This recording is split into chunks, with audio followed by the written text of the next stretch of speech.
Bonjour à tous, bienvenue à ce nouveau webinaire. Donc je suis Fabien Leroy, expert produit chez Trace Software. Donc je m'occupe de tout ce qui est présentation, qualification, formation, assistance technique sur les logiciels de calcul et dimensionnement d'installation électrique et photovoltaïque. Je suis ravi de vous retrouver aujourd'hui pour vous présenter le plugin Archelos Pro pour Revit, donc qui permet donc de calpiner directement le projet depuis Revit et de pouvoir transférer le projet vers Archelos Pro. Ensuite, nous passerons directement au dimensionnement électrique dans Archelos Calc. Donc pour ce faire, je commence directement dans l'interface de Revit, où je vais pouvoir retrouver mon plugin Archelos Pro ici, et on va pouvoir donc se connecter au plugin et donc avoir accès à toutes les fonctionnalités du plugin. Donc derrière, tout simplement retrouver la base de données de modules Archelos Pro. Donc ici, je vais pouvoir retrouver tous mes modules, donc tous les fabricants, hein, Trina, Voltex Solar, etc., tous les fabricants du marché, et également tous les types de modules avec leurs caractéristiques. Donc là, il suffit simplement de sélectionner un module. Par exemple, j'en prends un au hasard. Ici, sélectionner le module et il va être intégré à mon projet. On voit ici sur la gauche, équipement spécialisé, panneaux solaires, etc. Donc là, je vais pouvoir tout simplement venir en choisir un et l'intégrer dans ma maquette, comme ça. Et je vais pouvoir définir donc, la position du premier module, hein, par exemple ici, comme ça, à l'horizontale, et venir dupliquer tout simplement à partir des fonctionnalités Revit ce module directement sur la toiture. Donc là ici, c'est un projet qu'on avait modélisé sur les bâtiments Traspart. Donc comme la charpente ne pouvait pas en accueillir plus, nous avons mis simplement 2 rangées de 12 modules. Donc là, pour ce faire, je vais venir donc simplement dupliquer mon module. Donc là, je vais lui dire de me dupliquer à partir de celui-ci. Donc voilà, à peu près 2 centimètres. Lui dire de m'en mettre 12. Je valide dit qu'il ne va pas être sur la surface. Donc là, effectivement, on a 2 surfaces ici déclarées. Donc forcément, ici, il me dit qu'il n'est pas sur la bonne surface. Et donc, je vais venir simplement dupliquer une deuxième fois cette rangée ici, tout simplement, comme ça. Là, comme ça. Et on va se mettre par rapport à ce module. Voilà, ici, on va lui dire, par exemple, à 2 centimètres aussi, un peu plus. Et lui dire de faire ça, répliquer 2 fois. Je valide. Et comme ça, je me retrouve avec 2 rangées de modules directement sur ma toiture. Donc là, une fois que j'ai fait ça, j'ai terminé mon calpinage dans Revit. Donc pareil, hein, je vous ai montré ces façons de dupliquer avec ces méthodes, mais il en existe plusieurs, hein. Donc on calpine complètement avec les outils de Revit, hein, qui permettent vraiment de dupliquer très facilement les objets. Donc une fois que j'ai fait ça, je vais pouvoir simplement, à partir du plugin, exporter ce projet directement vers Archeos Pro. Donc simplement, il va exporter le projet et ouvrir Archelos Pro.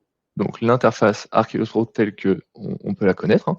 Donc on arrive dans le gestionnaire de projet avec le projet bâtiment Trace Saint-Romain 2024, avec forcément le capillage qu'on vient d'intégrer. On retrouve également tous les autres projets sur lesquels voilà, on peut dupliquer des projets pour les comparer, partager des projets, les récupérer localement sur le disque dur ou les supprimer quand on a terminé ou qu'on n'a plus besoin du projet. Derrière, on peut avoir une vue arborescence comme ça avec des dossiers, une vue carte pour les retrouver facilement, et également toutes les possibilités qui s'offrent à nous pour démarrer un projet. Donc soit depuis Archelos Pro sans modélisation 3D, avec la 3D intégrée d'Archelos Pro, depuis SketchUp ou Revit, comme on vient de faire, ou cas de base et Sunny Design pour les objets fabricants. Et derrière, on peut récupérer aussi un projet localement. Donc pour ce qui est de l'interface Archelos Pro, on a également une base de données multifabricants. Donc on va pouvoir gérer les fabricants de modules, les fabricants modulaires de batteries, les stations météo, mais également aussi, depuis peu, les demandes d'accès PRM, hein, donc les points de référence mesure, donc les courbes de charge des clients finaux. Donc simplement faire des demandes automatiques à l'API Enedis. Donc derrière, on peut gérer les demandes comme ça, donc les courbes de charge sur un an. Donc là, moi, j'en ai intégré un. Après, les informations de profil, achat tarif, mise à niveau, donc c'est pour visualiser toutes les versions, par exemple d'Archeos Pro ici, hein, Archeos Pro est commercialisé sous différentes versions, la version Free jusqu'à 36 kg, la version Silver jusqu'à 100 kW crête, Gold jusqu'à 1 méga et Platinum pour les puissances illimitées, avec différentes fonctionnalités supplémentaires pour chaque version. Ensuite, on va retrouver tout ce qui va être outils support, hein, donc toutes nos technologies, toutes nos applications sont commercialisées avec un support, donc que ce soit via un outil de ticket ou via du contenu fabricant. Donc on va pouvoir retrouver tout ce qui est aide à l'utilisation des outils, la FAQ de la même manière, tout ce qui est mise à jour Donc, pour retrouver tout ce qui a été intégré, là, on voit la mise à jour de la semaine dernière avec toutes les fonctionnalités qui ont été intégrées en détail, et également un onglet extension SketchUp et Revit qui permet de télécharger les plugins et également d'avoir des liens vers les applications à télécharger pour travailler avec ces outils. Donc, je retourne sur Projet PV et je vais pouvoir ouvrir mon projet pour aller choisir mon onduleur. Donc, ici, simplement, je double-clique sur mon projet. Donc, n'hésitez pas à poser des questions, hein. Vous avez l'outil Livestorm qui vous permet de poser des questions. Donc, je vois donc là, ici, effectivement, donc, on va avoir la possibilité directement de revoir la localisation. Donc ici, on voit qu'on est bien localisé à Saint-Romain-de-Colbosc, hein, les bâtiments très sauteur. Vous voyez, ici, on retrouve les 2 rangées de modules. Ici, on va retrouver la partie donc module onduleur, où on va pouvoir choisir ici l'onduleur. Et on va pouvoir venir voilà, retrouver la maquette numérique, hein, directement avec les 2 rangées de modules. Alors ici, a priori, il y a un problème au niveau de la vue. Donc je ne suis pas en plein écran, donc je vais essayer de vous mettre ça en plein écran.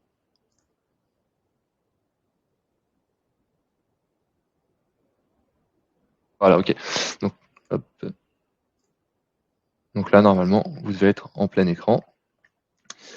Et donc, on va pouvoir calpiner, venir choisir l'onduleur, pardon, et simplement ici venir, donc on retrouve la partie groupe, on va pouvoir gérer des groupes, hein. Si on a plusieurs installations dans un projet, on va pouvoir gérer des groupes, hein, notamment en fonction de l'orientation inclinaison des différentes installations. Si on souhaite mettre plusieurs onduleurs pour les différentes installations, et derrière, on va pouvoir venir choisir un onduleur. Donc ici, moi j'ai qu'une installation, très simple.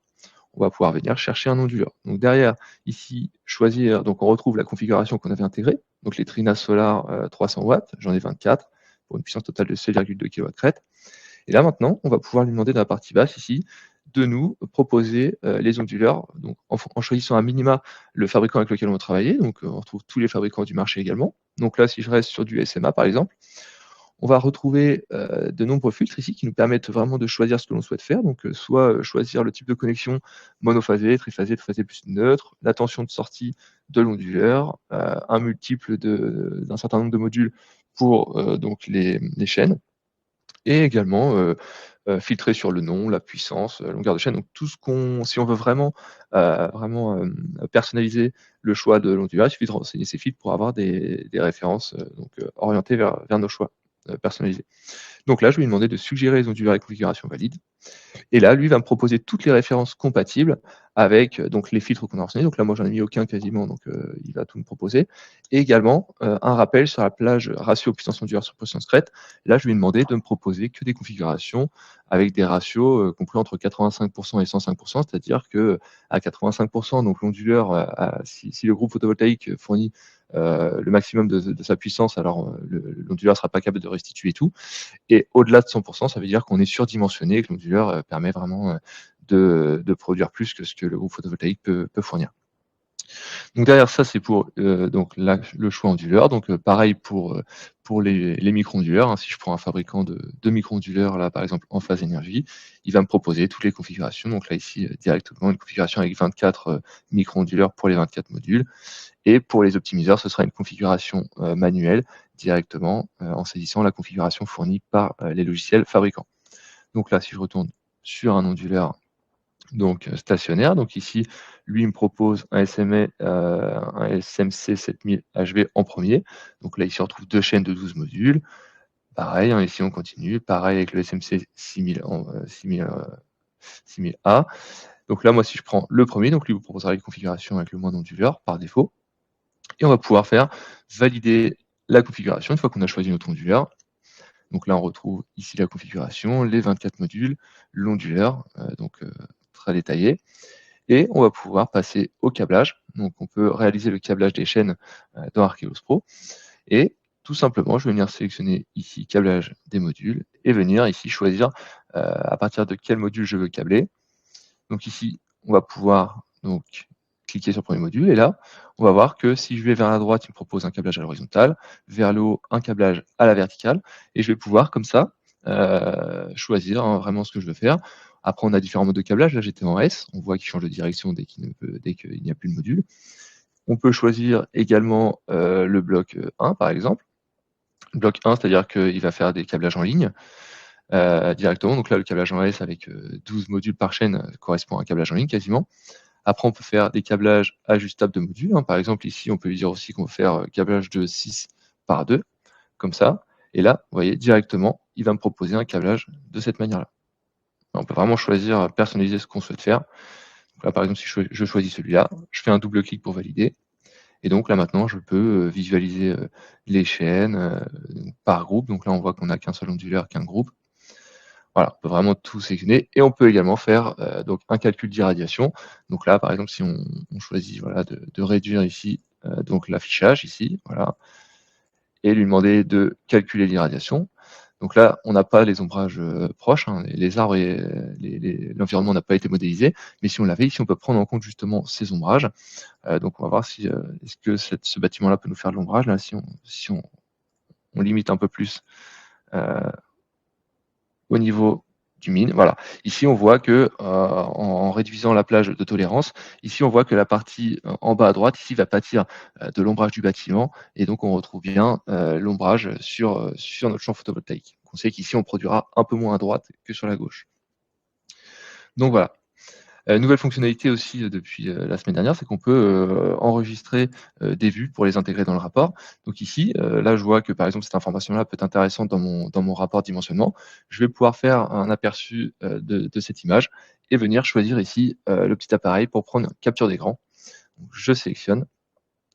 Donc même chose, hein, si on veut une vue un peu plus de dessus pour le câblage, on va pouvoir zoomer dessus et retrouver ici, afficher les couleurs comme ça. Donc on peut faire pivoter si on veut pour avoir quelque chose de droit.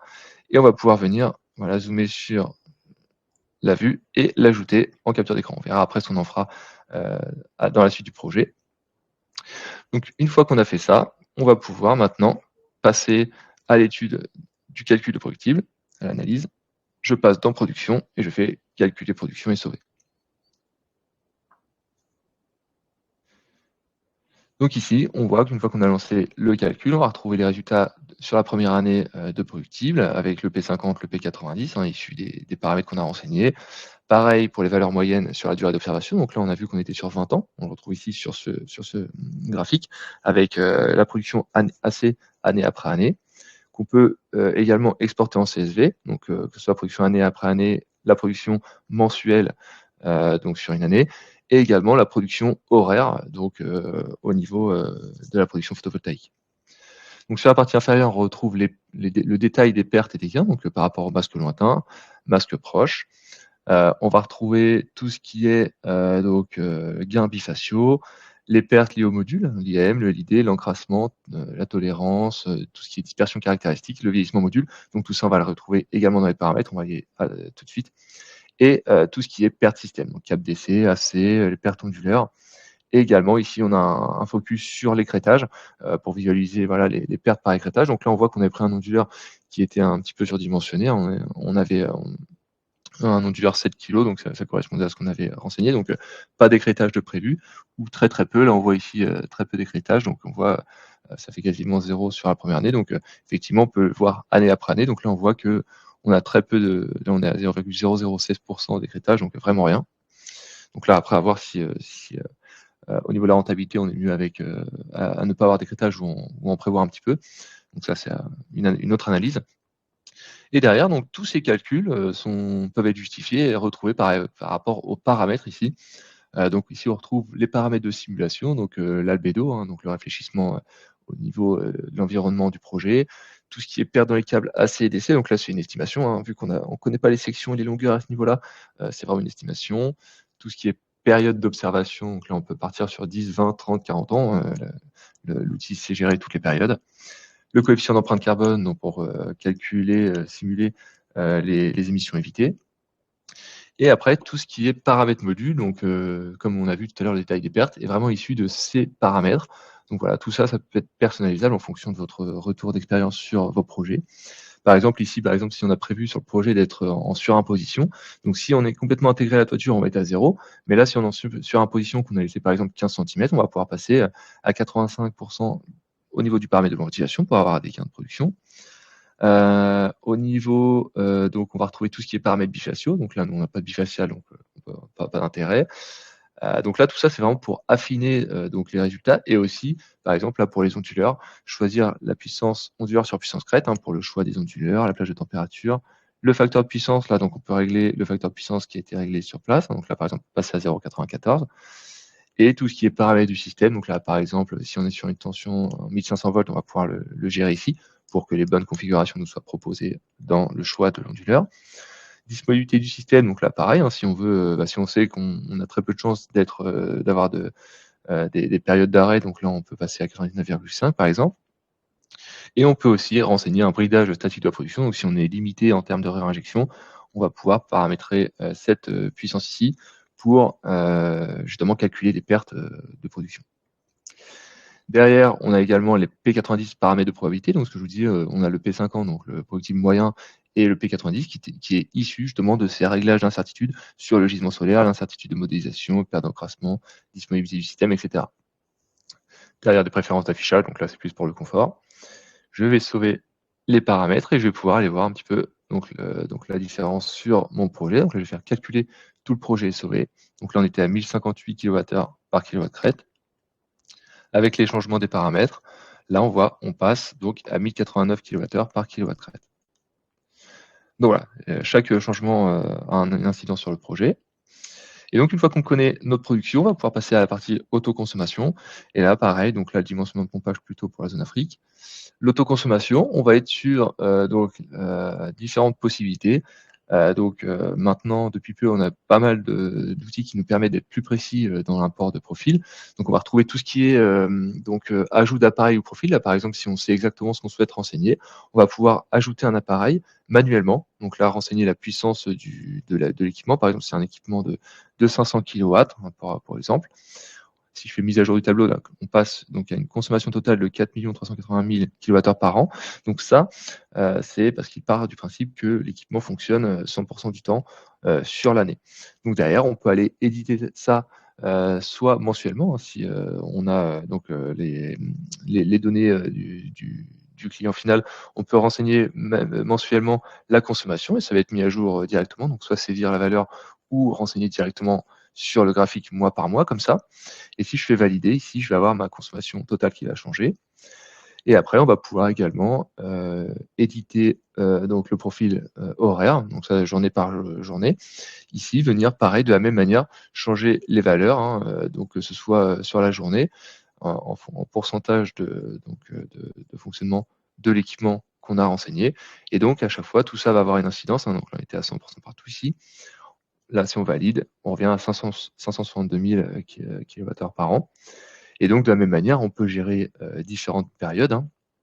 Donc ici, par exemple, ici, on va pouvoir dire que, par exemple, le samedi et dimanche, par exemple, on va pas consommer du tout. Donc là, si je désélectionne ici, comme ça, ces équipements-là, on va pouvoir ici mettre, donc ici, 0 partout, et lui dire que, par exemple, voilà, ici, on va faire ça, 0, 0, 0, 0. Et on va pouvoir comme ça lui dire que sur le week-end, on n'a pas du tout de consommation avec cet équipement. Et donc ça, on va pouvoir le faire sur tous les profils. Et parce que là, c'est un profil que j'ai renseigné moi-même, mais on peut le faire exactement sur tous les profils, même importés. Et donc, vous voyez ici, on voit sur une période que les week-ends, il ne se passe plus rien. Donc voilà, on va pouvoir gérer des périodes de week-end, des périodes de vacances, etc. Donc ça, c'est pour un profil que j'aurais renseigné moi manuellement. On peut faire la même chose avec des profils type, si on fait du résidentiel, on peut renseigner par exemple une pompe à chaleur, des appareils de cuisine, importer appareil. Et là, je vais pouvoir visualiser équipement par équipement le profil de consommation et surtout avoir une synthèse. Donc depuis peu, on peut donc également exporter en CSV chaque profil. Donc par exemple, si on fait l'effort de personnaliser un profil, on va pouvoir le récupérer pour d'autres projets. Et également exporter le profil total. Pareil, dans le même esprit, de pouvoir le récupérer dans un autre projet. Donc voilà, pas bloqué, je peux aussi les supprimer. Et dans les nouveautés également, on a la possibilité aussi d'importer tout type de profil CSV, donc que ce soit partiel, donc une partie de profil qu'on voudrait extrapoler l'année, ou un profil annuel comme ça, pardon. Ici, je vais aller chercher un type de profil, donc ici dans mes fichiers, donc là par exemple travaux à payer, et je vais aller chercher ici directement dans les profils de consommation, par exemple, tous les types de profils qu'on peut récupérer. Par exemple, si je pars sur un profil 5 minutes, 4 colonnes, ouvrir, importer. Et là, j'ai mon gestionnaire qui s'ouvre et je vais pouvoir définir ici comment est composé mon profil. Donc là, par exemple, je lui dis qu'il y a des points-virgules. Si je le change ici, je mets des virgules, on voit que la mise en forme change. Donc là, c'est bien des points-virgules qui séparent mes champs. Un point pour séparer les décimales. Ici, on va définir le format de la date. Donc là, on est sur année, mois, jour. Voilà, et je lui dis que c'est en colonne 1. Et quand je fais ça, je vois que la date est notée ici. Donc lui, il ira chercher la date ici. Pareil pour l'heure. Donc le format, c'est celui-ci. Numéro de colonne 1. Même chose, il va aller chercher l'heure ici. Et en fait, après, il va faire une recherche sur le format. Et là, on va dire que la consommation se trouve en colonne 3. Donc si c'était sur plusieurs colonnes, on pourrait le spécifier aussi. Et lui dire que c'est en watts ou en kilowatts. Et donc à chaque fois, il va aller mettre pour chaque colonne ce qu'on va aller chercher. Derrière, je lui dis, je coche la première ligne où commencent les données importées. Donc c'est ici. Hein. La première, c'est donc les noms des colonnes. Et je valide. Et donc là, il va savoir, allez, donc là, si je remets sur la première année, ici, on va retrouver le profil de consommation personnalisé qu'on a importé. Donc là, on peut récupérer vraiment tous les profils de tous les distributeurs, même quel que soit le format. Et donc pour terminer sur cette partie, on va pouvoir également importer des profils type Enedis, comme je vous ai montré tout à l'heure, les points PRM. Donc là, je retrouve la liste des PRM que j'ai téléchargés et à disposition dans l'onglet base de données. Par exemple, si je prends celui-là, je retrouve mon profil de consommation. Donc là, un profil de consommation type heure creuse heure pleine, donc où je vais pouvoir voilà, retrouver hein, les consommations pour l'année. Donc voilà, une fois qu'on a fait ça, on va pouvoir calculer et sauver. Donc ici, on se retrouve avec justement voilà, une production de 7837 kWh, des besoins à 6184 et une autoconsommation à 1392 kWh. Et donc ça nous permet de calculer la surproduction là, de 6446 kWh, le déficit de 4792 kWh. Donc voilà, on peut tout détailler, on peut tout afficher si on veut sur le graphique. Donc voilà, pour faire les différentes vérifications. Et on va pouvoir comme ça jouer. Donc là, on voit qu'on est à peine 20% d'autoconsommation. Donc on consomme à peine 20% de ce qu'on produit. Et on répond à 22,5% des besoins du bâtiment. Si on souhaite augmenter ça, on va pouvoir utiliser du stockage, par exemple. Là, si on veut passer, renseigner du stockage, donc là, je prends une batterie que je souhaite, hein, par exemple celle-ci. Si je choisis ce modèle, je vais pouvoir lui donner, donc par exemple, lui dire, bah, moi, je veux 5 batteries en série, donc ça fait 14,6 kWh de stockage. Et là, si je fais calculer et sauver, ici, on voit qu'on va passer donc à 57,8% d'autoconsommation, donc presque 60% on va consommer 60% de ce qu'on produit, et presque répondre à 73% des besoins. Donc là, on sait que, comme on a tendance à acheter l'électricité plus cher que ce qu'on la revend, on aurait presque intérêt à utiliser du stockage. Donc après avoir le prix que cela va représenter avant de faire son choix. Donc voilà, on peut faire différentes simulations. Donc là, si on retire le stockage et qu'on recalcule, on va pouvoir passer sur la partie économique, pardon. Donc la partie économique, on va renseigner les données directement donc utilisées, donc la devise notamment. Ici, on peut partir donc pour l'investissement, donc si on veut soit renseigner le coût total du projet ou renseigner un prix par watt crête. Donc là, par exemple, moi, si je pars pour 1,80 € du watt crête, je valide. Donc là, il me dit que ça va me faire un investissement de près de 13 000 €. Au niveau de l'onduleur, donc si on part donc sur donc un onduleur 7 kg par exemple, 2 000 € au niveau du renouvellement onduleur. Donc on verra quand il va passer à la 10e année dans l'analyse économique. La maintenance et exploitation, donc le coût d'exploitation de la centrale. Donc là, on peut partir à 0,5% par an par rapport à l'investissement de départ et soumis à l'inflation. On verra le coût que ça représente dans le projet. Le prêt bancaire, s'il y a un financement par un prêt bancaire, on va pouvoir le renseigner. Donc là, par exemple, c'est 10 000 € avec un taux d'intérêt de 3,5. Donc là, c'est fourni par les établissements bancaires ou le client final. Les subventions sur le projet. Donc là, par exemple, 1 400 €. On peut prendre en compte un taux d'inflation, un taux des fonds propres pour le projet. Donc là, ça c'est vraiment lié à ce qu'on attend de l'argent investi. Après, voilà, on peut mettre 3% si on veut pour l'inflation et choisir le type de projet. Donc là, si on reste sur un projet, par exemple ici, connecté au réseau, donc en revente totale. Donc en revente totale, déjà, on n'aura juste pas de subvention. Voilà. Et on va voir donc ici, en revente totale, on va voir directement les revenus annuels, les coûts de maintenance, les revenus nets actualisés cumulés. Donc là, on voit qu'on a une valeur actuelle nette, donc à 8 777 € à la fin de la période, avec un temps de retour à 9 années et actualisé à 10 années. Derrière, on a le détail avec les revenus année après année, l'illustration du cash flow, donc la disponibilité des fonds, et le détail dans le tableau, donc la production, la vente de l'énergie, les revenus des ventes. Donc pas d'économie d'énergie vu qu'on n'a pas pris en compte le profit de consommation. La maintenance et l'exploitation de la centrale et le renouvellement d'onduleurs à la 11e année. Donc voilà, analyse économique très détaillée. Et si maintenant je passe sur donc un projet en autoconsommation plus réseau avec subvention, on va pouvoir également prendre un prix de revente à 10 centimes, avec la possibilité de mettre un seuil, hein, si on a un seuil au niveau du contrat de revente. Ici, une évolution de prix à 0. Et derrière, donc une nouveauté également, on va pouvoir, par exemple, pour le prix d'achat d'énergie, prendre en compte la tarification heure creuse heure pleine, par exemple, ou même le profil bleu, blanc, rouge. Donc ça, c'est les profils qui sont mis par défaut. Après, on peut créer des profils soi-même, hein, avec autant de plages horaires, de plages journalières que l'on souhaite. Et également importer les profils de tarifs au format CSV tel qu'il était existant, en renseignant heure par heure la tarification. Derrière, importer le profil au format JSON, c'est si jamais on a utilisé un profil de tarification dans un projet, qu'on souhaite le réimporter dans un autre projet, on a la possibilité d'exporter un profil et de le réimporter ici. Donc là, par exemple, si je pars sur un profil heure creuse heure pleine, je vais simplement renseigner le prix ici par défaut des deux périodes. Donc là, par exemple, 17 centimes pour les heures creuses, 0,22 pour les heures pleines. Et là, il nous dit que les périodes sont définies comme ça. Donc sur l'année, tous les jours de semaine. Donc là, on va avoir soit les jours de week-end, de semaine. Donc là, c'est vraiment pour personnaliser comme on veut. Et après, on va se dire que en journée, en nuit, de 20h à 8h, on va être en heure creuse.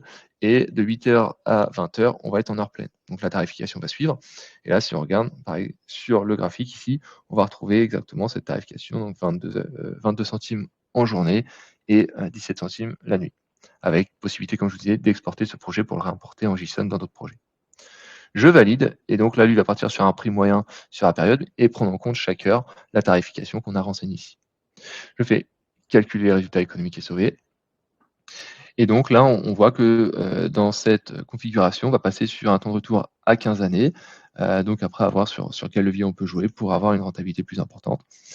Et donc, on voit la même chose, hein, le détail année après année, l'illustration du cash flow, la partie résultat détaillé. Donc là, on retrouve bien la production vendue avec un tarif de vente à 10 centimes, les revenus des ventes donc à 680 € et l'énergie économisée. Donc là, on voit qu'on est à 1400 kWh et pour des économies d'énergie à près de 300 €. Et donc, on voit les chiffres évoluer voilà, en fonction de l'inflation, hein, que ce soit les revenus ou les maintenances et exploitations année après année. Donc voilà pour la partie économique. Ça nous amène à la partie sortie où on va pouvoir mettre tout ça en œuvre donc dans le rapport de dimensionnement. Donc une petite synthèse du projet avec le nom d'entreprise, l'adresse du projet, le productible annuel et les revenus. Et les illustrations du projet qu'on a intégrées. Vous voyez, donc là directement, on va pouvoir les visualiser, hein, les images qu'on souhaite voir dans le rapport. Donc là, si je lance ici mon rapport PDF, on va pouvoir visualiser donc la mise en page du rapport avec tout ce qu'on a pu voir ensemble, la localisation, la partie câblage, module onduleur, la production, la partie autoconsommation et la notion de analyse économique. Et donc tout ça, c'est personnalisable hein, dans le projet directement. Donc voilà, page de garde avec la vue localisation, la partie station météo, la partie site, tout ce qui est paramètres de simulation qu'on a renseigné, donc comme ça on peut tout vérifier, configuration module onduleur et la validité, la partie illustration du projet, hein, donc ce qu'on souhaitait voir apparaître. Donc également, hein, si on a analysé MPPT par MPPT, on peut afficher les courbes. Tout ce qui est détail de la production, donc sur les deux fenêtres. La partie autoconsommation détaillée, donc avec les graphiques comme dans la vue, mais également des tableaux mois par mois pour voir exactement ce qui va se passer. La partie économique avec les données qu'on a renseignées et tout ce qui est détail économique avec le tableau détaillé sur les 20 années. Et on termine par un petit glossaire avec tous les éléments qu'on a pu utiliser dans le projet. Et donc, on va pouvoir comme ça également sortir un CSV pour récupérer les données brutes, un fichier, un modèle de rapport Excel mis à disposition, le schéma unifilaire, par exemple PDF, donc avec affichage ou pas de la GCP. Donc là, c'est vraiment un unifilaire simplifié, donc avec les modules, l'onduleur avec les différents MPBT s'il y a, le coffret AC, la GCP, vous avez vu là j'ai choisi de l'afficher à l'intérieur de l'installation, et ici le détail, le nom du projet, puissance crête installée. Donc ça peut être pas mal pour les demandes de raccordement. Et après, toute la partie géométrie plan, ici, on peut sortir un format DXF, par exemple, même en 3D. Par exemple, là, si on le télécharge, on va pouvoir aller l'ouvrir, partager un projet entre utilisateurs, comparer un projet, ici, on voit en partie basse, ici, on peut comparer des projets similaires avec des technologies différentes, notamment. Donc, voilà. Donc, justement, voilà, j'avais une question là-dessus. Si on veut étudier sur un même projet plusieurs scénarios de paramètres, comment les créer, les retrouver dans l'option comparaison. Donc effectivement, pour faire ça, pour comparer des projets, on va simplement devoir, donc ici, on va ici retrouver le projet, on va pouvoir le faire pivoter et retrouver ici, donc ici, le projet. Et voilà, donc là, ici, retrouver le projet et justement les différentes chaînes ici sur le fond de carte. Et donc justement, pour comparer des projets, vous allez simplement pouvoir les dupliquer et changer la configuration onduleur ou module comme vous voulez. Donc autant de fois que vous le souhaitez, donc la duplication se fait directement dans le gestionnaire de projet. Et donc, une fois qu'on a fait ça, on va pouvoir retrouver le fichier de sortie vers Archeoscalc. Donc le but, c'était vraiment de faire la simulation productible et le dimensionnement électrique du projet. Donc là, je vais simplement exporter le projet. Et là, je vais pouvoir aller ouvrir mon projet Archeoscalc tout simplement en cliquant sur le lien. Et on va pouvoir passer au dimensionnement électrique. Donc j'ai une question aussi. Bonjour, rencontrez-vous des contraintes particulières par rapport à des tailles de fichiers Revit qui contraignent des imports sur Archeos Pro? Donc il y a pas, la taille va forcément porter, ça va être plus ou moins long. Après, vraiment la technique pour ce genre de dossier, parce qu'on a les mêmes contraintes, ça de Revit, un fichier IFC vers Archeos Pro ou vers SketchUp directement. Le problème, c'est de limiter le détail dans les maquettes parce que tout est analysé quand on transfère les projets. Et donc, l'idée, c'est vraiment de laisser le moins d'éléments possible. Moi, par exemple, dans ma maquette ici, pour gagner en efficacité, j'ai retiré toute la partie intérieure, tous les calques qui ne servent à rien parce que sinon, ils sont quand même analysés dans les calculs d'irradiation, etc. Donc, chaque élément est étudié. Donc, plus il y a d'éléments, plus ça va être long pour le transfert. Donc ici, j'ouvre mon projet Archeoscalc et je vais pouvoir retrouver pour chaque élément, par exemple ici, l'onduleur SMC 7000 HV, les modules Trina Solar 300 watts, et je vais pouvoir comme ça, via les codes couleurs, là je vois qu'en vert tout est valide, en rouge il y a des écarts normatifs auxquels il va falloir que j'intervienne pour dimensionner le projet correctement. Et en noir, c'est que il manque des informations. Donc, par exemple, ici, les longueurs de câble n'ont pas été renseignées.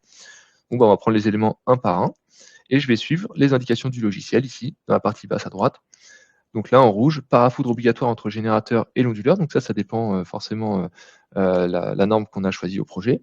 Et donc, par exemple, si je regarde l'analyse en parafoudre ici, on va pouvoir définir en fonction de la région dans laquelle on se trouve, remplir le formulaire, s'il y a un paratonnerre à proximité, le type de réseau, les conséquences des perturbations sur le matériel et sur les personnes. Et tout ça, ça va nous donner un caractère peu utile, utile ou obligatoire d'installation des parafoudres avec les types de parafoudres. Donc là, je vois qu'en fonction de mon formulaire ici, j'ai bien donc un caractère obligatoire avec des parafoudres AC/DC type 2, donc sur le parti AC au plus près du point de raccordement et côté DC au plus près de l'onduleur.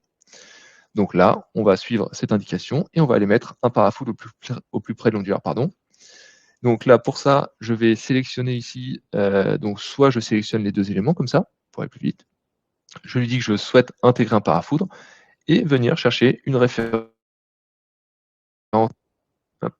Je vais aller chercher une référence. Donc ici, tout simplement, choisir par exemple une référence CITEL. Et donc là, il me propose lui toutes les références compatibles en fonction des filtres qui ont été renseignés. Donc là, je vois parmi toutes les marques du catalogue, je valide.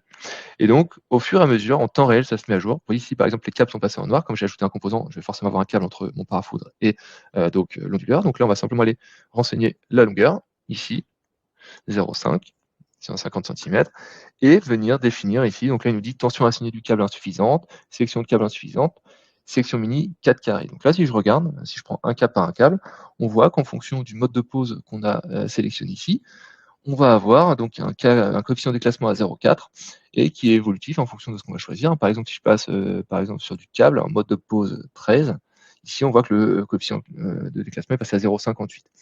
Et donc ici, on voit qu'en passant à 0,58, la section mini requise par rapport au courant était de 5, elle est passée à 1,5. Et donc voilà, comme ça, si je reviens sur le conduit 3A, donc là je suis en 2,5. Si je change le nombre de câbles par polarité, ici je repasse en 1,5. Et à chaque fois, on voit qu'à chaque fois qu'on fait ça, on a les chutes de tension calculées qui changent. Donc là, ici, on sait que c'est le guide UTE C61-740 qui va nous imposer la section de 4 carrés. Donc je vais chercher dans mon catalogue une référence. Donc là, on va leur calculer en ACOSON, donc en câble solaire, ici 4 carrés. Je valide. Et je vais pouvoir faire ça, donc continuer mon dimensionnement. Donc là, par exemple, ici, pour la protection côté DC, donc là, on nous impose une protection. Donc là, si je désélectionne la marque, je peux choisir, donc voilà, soit du Benedict, ABB, Schneider Electric, je choisis. Même chose pour mes câbles, ici, on va pouvoir mettre une longueur de câble, par exemple 10 mètres, et aller chercher une référence de câble. Donc là, par exemple, du 4 carré aussi, je valide.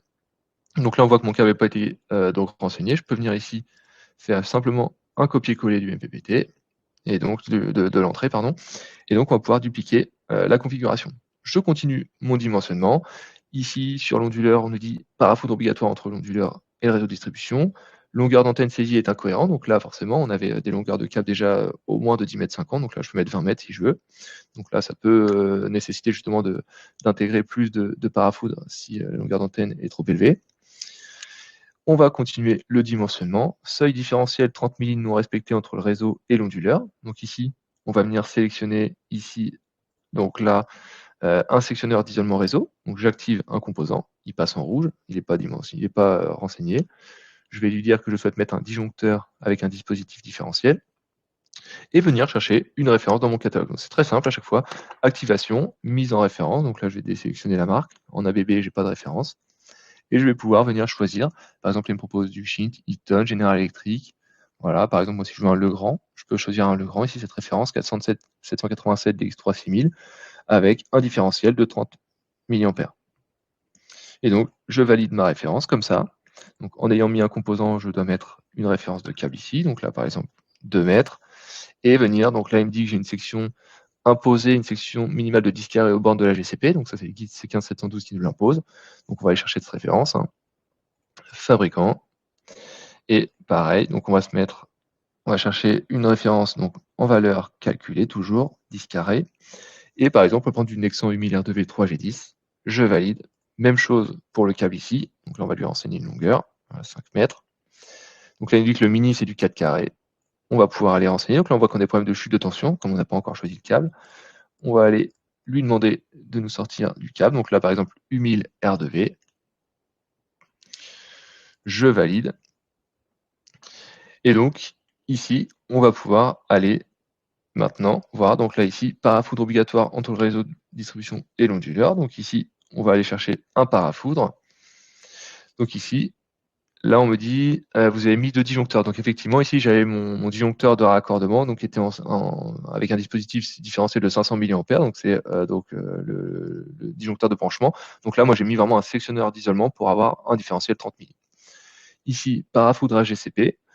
Là, je vais chercher une référence. Voilà, je sélectionne la marque. Donc, je n'avais pas de référence à Nitor. Donc là, en désélectionnant la marque, là, il va me proposer donc, du Surtelex, du Citel. Donc, si je veux rester sur un même fabricant, je vais pouvoir aller chercher, par exemple, le Citel.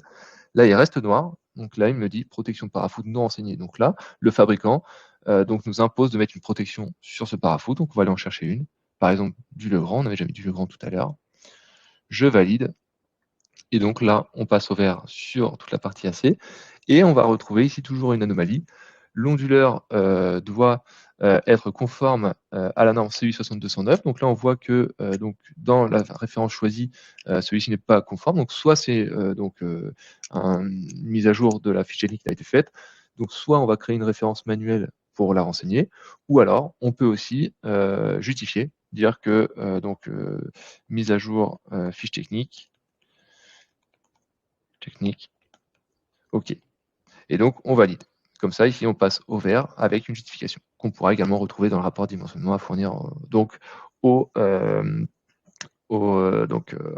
directement au bureau de contrôle. Donc ici, une fois qu'on a fait ça, le projet est dimensionné. On va pouvoir aller vers les livrables. Donc d'abord, d'une part, l'unifilaire en DWG, donc là avec plus de détails, avec les références, les sections de câbles, toutes les protections, les parafoudres, l'onduleur, etc., qu'on va pouvoir éditer au format PDF ou DWG. Donc ça, c'est pour l'unifilaire. Et ensuite, la note de calcul, donc l'appareil qu'on va pouvoir personnaliser. Donc là, je vais aller chercher ici directement dans les images, donc ici, un logo à intégrer, le titre du document, donc par exemple ici, bâtiment Traspart, et je génère mon rapport.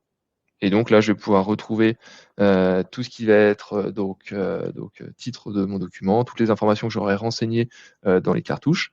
Et on va retrouver le détail pour le générateur photovoltaïque, les câbles de chaîne, tout ce qui va être sectionnement coupure onduleur, parafoudre d'essai. Donc le détail sur l'onduleur ici, avec toutes les entrées, hein, s'il y en a plusieurs, différents MPPT. Et donc tout est validé avec les sections de câbles. On va retrouver également les chutes de tension à tous les niveaux. Et ici, jusqu'au point de raccordement, ici, les caractéristiques du point de raccordement. Avec les anomalies restantes, l'onduleur doit être conforme à la norme, ça a été justifié. Et la partie carnet de câbles, avec les longueurs de câbles, ici, le quantitatif des longueurs de câbles, et un peu plus loin, la nomenclature, avec les quantités par repère, et ici, le quantitatif total pour chaque référence. Et donc, un unifilaire pour terminer ce rapport. Donc voilà, pour la note de calcul, donc voilà comment on peut dimensionner une installation de la classe 7 kg très rapidement, donc de Archeos Pro à Archeos Calc en commençant dans Revit. Je vois qu'ensuite, j'avais une petite question, pouvez-vous présenter les possibilités via des imports de projets venant de cas de base, par exemple? Là, effectivement, j'ai pas forcément, j'étais pas forcément connecté sur cas de base, donc on a des thématiques spécifiques pour chaque webinaire. On pourra vous retrouver une thématique. Donc, si j'enregistre mon projet, je vais voir si j'en ai pas un à vous montrer malgré tout. Au niveau de cas de base, donc là, je vais faire annuler, finir la sauvegarde, OK. Donc là, dans terminer peut-être, ou tous, je ne sais plus. Attends, je vais chercher par là. Cas de base, voilà, bâtiment industriel K2. Donc je l'ai fait semaine dernière, donc le 6 novembre. Donc là, si j'ouvre ce projet, donc vous pouvez faire la même chose. Donc depuis cas de base, ici, voilà. Par exemple, ça, c'est un projet qui a été calpiné dans cas de base. Même chose. Donc là, en plus, j'ai même pas fait la configuration onduleur. Donc si besoin, je peux faire plus onduleur. Suggérer. Donc là, c'est tout aussi simple que dans Revit, hein. Là, pour aller très vite, hein, je choisis l'onduleur directement. Et là, je peux aller choisir le câblage. Donc là, effectivement, en fonction de ce qu'il m'a choisi, je peux valider ce câblage. Donc là, schéma OS, on peut le faire en plusieurs fois. Donc câblage auto ou manuel, hein, donc à valider. Donc là, je peux regarder la configuration que j'ai mis. Donc là, à ce niveau-là, il n'y a pas l'air d'avoir de configuration pour le faire. Mais après, je peux faire un câblage manuel également. Ici, je vais pouvoir câbler manuellement directement chaîne par chaîne. Donc là, voilà, si je veux ici passer de ce côté-là, je peux câbler manuellement les modules entre eux. Donc voilà, pour les projets cas de base, mais c'est vraiment la même chose, hein, que vous venez de cas de base Sunny Design ou Revit ou SketchUp, donc la configuration dans Archeos Pro et dans Archeos Calc ne va pas être différente. Ensuite, j'avais répondu à la question. J'avais aussi, donc j'ai quelqu'un qui est arrivé en retard et qui aurait voulu voir comment calpiner dans Revit, donc je n'ai pas fermé mon projet, donc là on peut y retourner.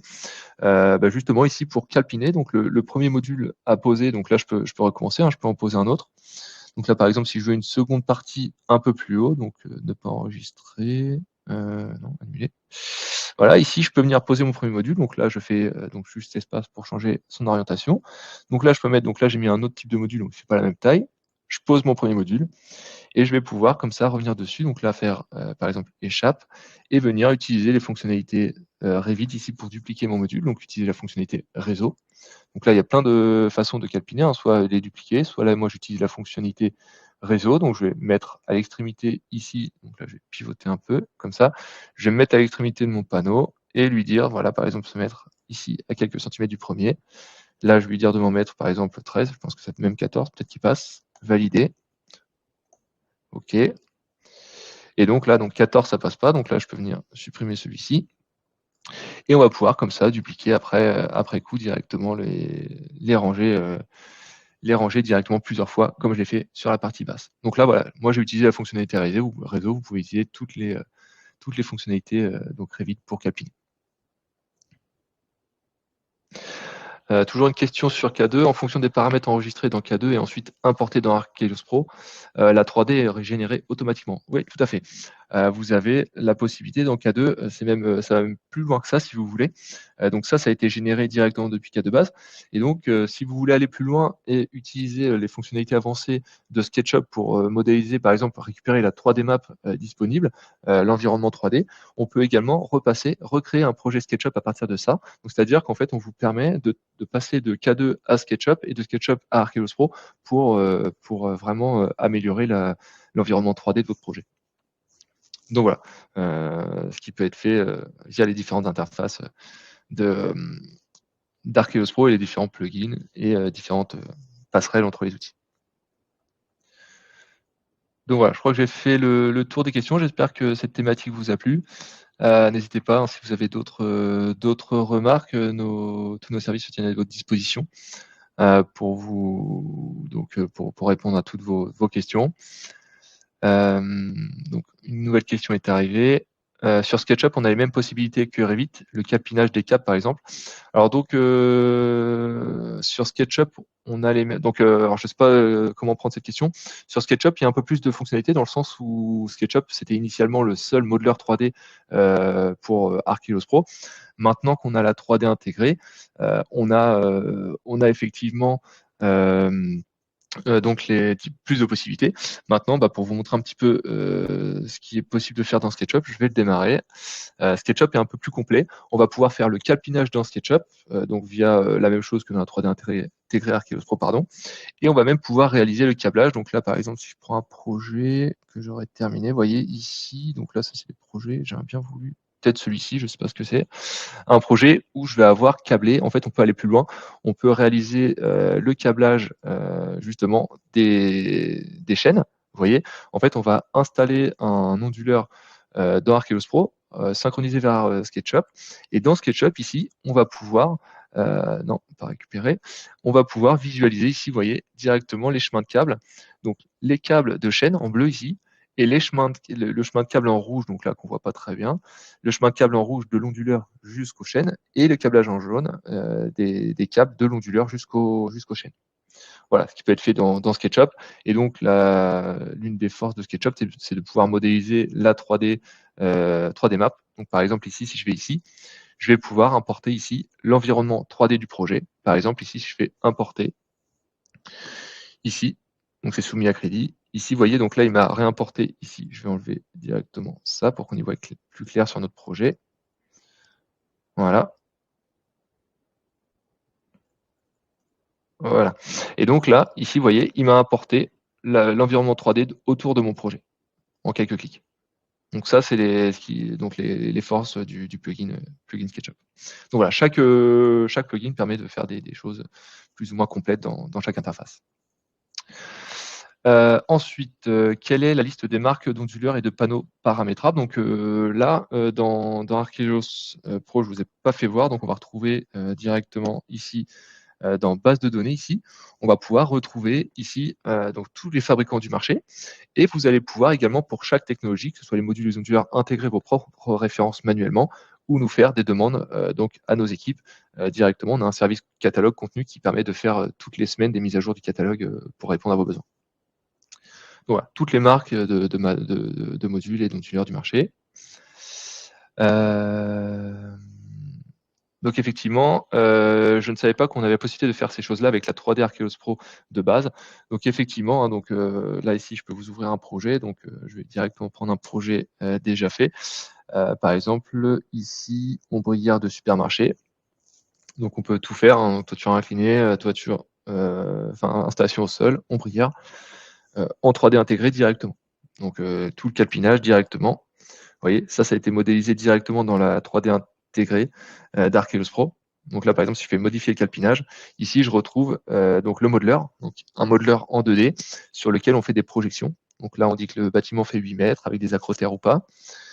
Ici, on a renseigné ici directement le calpinage sur les ombrières, donc avec les paramètres de calpinage. Donc là, a priori, il a un problème au niveau du rafraîchissement, c'est pas très grave. Mais au niveau du visuel, ça va donner ça. Vous voyez, on va pouvoir réaliser directement la visualisation des ombrières de parking, par exemple. Qu'est-ce qu'on a d'autre? Qu'est-ce que je peux vous faire voir comme autre projet? On a des toitures inclinées, etc. Est-ce que les données des pays africains ensoleillement et radiation sont inclus dans Archeos Pro? Tout à fait. Archeos Pro peut être utilisé dans le monde entier grâce aux données météo normes, donc inclus pour les données météo et pour la partie ensoleillement, les masques lointains, les données de la NASA. Est-ce qu'il y a une version en anglais? Tout à fait. Vous avez vu ici, donc on peut choisir la langue, français, anglais, espagnol, portugais, italien, allemand, turc, arabe, chinois, néerlandais. Ça, c'est les différentes versions. Si j'ai une licence pour Archeos Pro, puis-je aussi utiliser Archeos Calc ou une autre licence? C'est 2 licences indépendantes, hein, parce qu'on peut très bien avoir besoin de faire la partie productible et pas la partie électrique ou l'inverse, ou les deux. Donc effectivement, c'est 2 licences différentes. Donc qu'est-ce que je peux vous faire voir d'autre? Par exemple, un projet en toiture inclinée 3D, par exemple. On a la possibilité également de calpiner directement sur des projets, donc des images PDF ou donc JPEG. Donc, vous voyez ici un projet donc directement calpiné sur une image. Donc là, on voit directement un projet calpiné directement sur un fond de carte et qui permet derrière voilà, d'avoir ce type de sortie. Donc là, en remodélisant, en dessinant tous les bâtiments et en calpinant directement sur le bâtiment là. Et même chose ici pour avoir le rendu visuel 3D. Donc voilà, tout ce qui peut être fait dans la 3D intégrée. Pouvez-vous montrer le cheminement d'importation d'un projet K2 dans Archeos Pro? Donc là, effectivement, il faut juste que je retrouve. Est-ce que j'ai ça dans mes favoris? K de base, bah voilà. K de base, donc très rapidement, essayez de vous faire voir ça. Donc vous connectez, connexion. Donc c'est très simple, hein, vous ouvrez un projet. Donc là, par exemple, je ne sais plus ce que j'avais. Voilà, par exemple celui-là, projet 3D. Ok, donc là voilà, c'est sur une salle de sport près de nos bâtiments. Et là, on va aller dans Résumé. Et dans Résumé, on va voir logiciel de conception K2+. Et donc là, on peut directement ouvrir Archeos Pro. Donc là, il fait un lien direct. Là, il a vu que j'étais déjà connecté. Donc il me dit attention, vous êtes déjà enfin, on va vous déconnecter de l'autre session pour ouvrir celle-ci. Je valide. Donc là, effectivement, à nouveau. Et on va pouvoir ouvrir ce projet que je viens d'exporter. Vous voyez, projet 3D, projet généré depuis K2. Et donc là, directement, retrouver ici le projet. Vous voyez ici, cette modélisation. Donc à chaque fois, pareil, hein, je peux aller choisir un onduleur. Donc je lui demande de me proposer un onduleur compatible. Ici, passer au câblage et dupliquer. Donc là, en quelques minutes, voilà, on va pouvoir calculer la production sauvée. Et pareil, hein, si on a déjà travaillé sur un autre projet, là, on peut aller chercher un profil de consommation d'un autre projet. Par exemple, celui de tout à l'heure. Là, si j'ai pas envie de refaire tout mon profil d'autoconsommation, je peux aller lui demander de me réimporter mon profil du projet d'avant. Donc là, comme ça, j'ai rien d'autre à faire.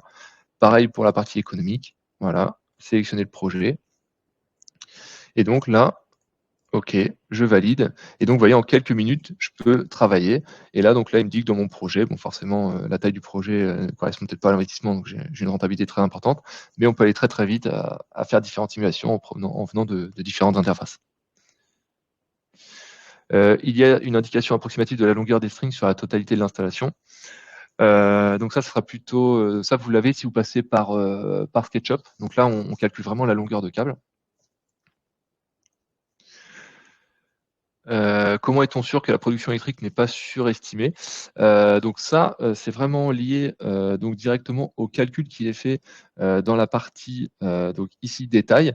On est certain parce que donc ça, c'est le modèle de calcul utilisé par, donc là ici, voilà, par Archelios, Pro. En fait, on calcule la production MPPT par MPPT, donc directement, dans on peut voir ça directement dans, ce graphique ici. Donc je vais calculer la production et je vais lui demander ici de nous faire voir la courbe de production MPPT par MPPT.